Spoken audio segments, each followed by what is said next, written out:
I'm pleased to be here today to speak to you about the corridors and the requirements of regional cooperation in the new processes. The aim of this presentation is to assess the effects of recent development in the Caucasus and focus of regional cooperation.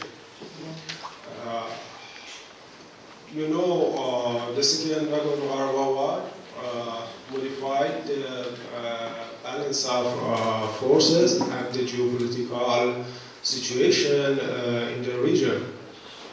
The consequences of this war will not only be limited to the past, but will result in a substantial change.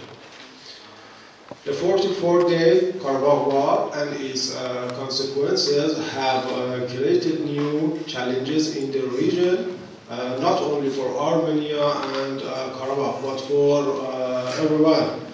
The transfer of foreign terrorist fighters to the war zone by Azerbaijan and Turkey, the growing influence of Turkey in the South Caucasus, the increasing of Azerbaijan-Israel relation, and the so-called Zangezur corridor problems are among the main concerns. We need multilateral cooperation within the region to construct these new challenges. On that basis, Zangezur corridor is a concept that has been increasingly promoted by Azerbaijan and Turkey since the end of the Nagorno-Karabakh War in 2020. But this corridor is a false concept in the term of history and geography. According to the definition of Baku and Ankara, construction of the Zangezur corridor will have a multifaceted risk for the region. Firstly, this corridor can increase the presence and influence of NATO in the Caucasus and the Caspian Sea area. We must not forget that this corridor was referred to the NATO corridor by the former British representative to NATO. There is no question that NATO's influence in the Caucasus region is the expense of Iran and Russia. Secondly, the corridor could lead to the creation of extensive connection between pan-Turkic groups in the region. These links will not be limited to the South Caucasus, but will continue into the North Caucasus, Central Asia, the Urals region, and the Chinese province of Xinjiang. Thirdly, the establishment of the Zangezur corridor may lead to the construction of energy transport route from Baku, the Caspian Sea, and Central Asia to Europe. It does not make sense for Moscow to build an energy transport route to Europe as Russia plans to put pressure on the West. Fourthly, the corridor will enhance the presence and influence of Israel in the region. Israeli behavior have shown that it has always been a destroyer actor. Over the past 10 years, Israel has managed to replace Russia in its arms export to the Republic of Azerbaijan. Further militarization through the arming of Baku could turn the Caucasus into a time bomb.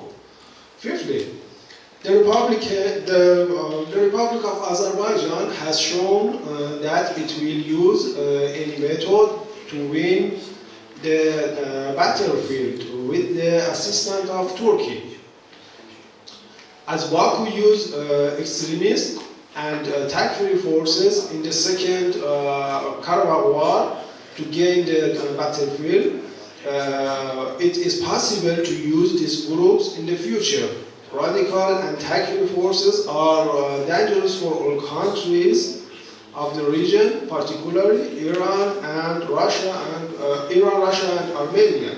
I think Iran, Armenia, and Russia can define their cooperation in the number of steps. As a first step, Iran and Armenia must work with Russia, Georgia and India, and also China, to create a new corridor to connect the Persian Gulf to the Black Sea and Europe. Iran and Armenia should envisage the construction of a new road for the Goris compound. In the second stage, Iran, Armenia, Russia must prevent the construction of any corridor linking the Republic of Azerbaijan to Nakhchivan and then to Turkey. In general, setting up a road, not even like a corridor, through the territory of Armenia is not beneficial. Is not beneficial because if the Zangezur corridor or any road proposed by Azerbaijan becomes a reality, Armenia will have territorial integrity issues. In the context of lifting of the blockade, we can construct on the revival of the Iran-Nakhchivan-Armenia railway. This can be an alternative route for Iran in the north-south, Persian Gulf, Black Sea corridors. All countries will benefit from constructing such a corridor. In the third stage, Iran and Armenia need to develop shared border markets. This action will lead to increase human interaction between the peoples of the two countries. In the fourth stage, Iran needs to build economic units in South Armenia, and Yerevan should also facilitate the conditions for Iran's trade activities in the region. In the fifth stage, Iran, Russia, and Armenia must enter into a defense, secure, and military alliance. This country, all of this country face joint threats, like NATO, extremist group, Israel, and pan-Turkism are major enemies of Iran, Armenia, and Russia. I would like to summarize the key points that the lack of multilateral cooperation between Iran, Armenia, and Russia could result in significant losses for all countries. This is important because the recent development in the Caucasus shows that the new tendency have appeared in the region. Keep in mind that if Iran, Armenia, and Russia don't work together to shape the new atmosphere in the Caucasus, all countries will lose in the future. Thank you for your attention.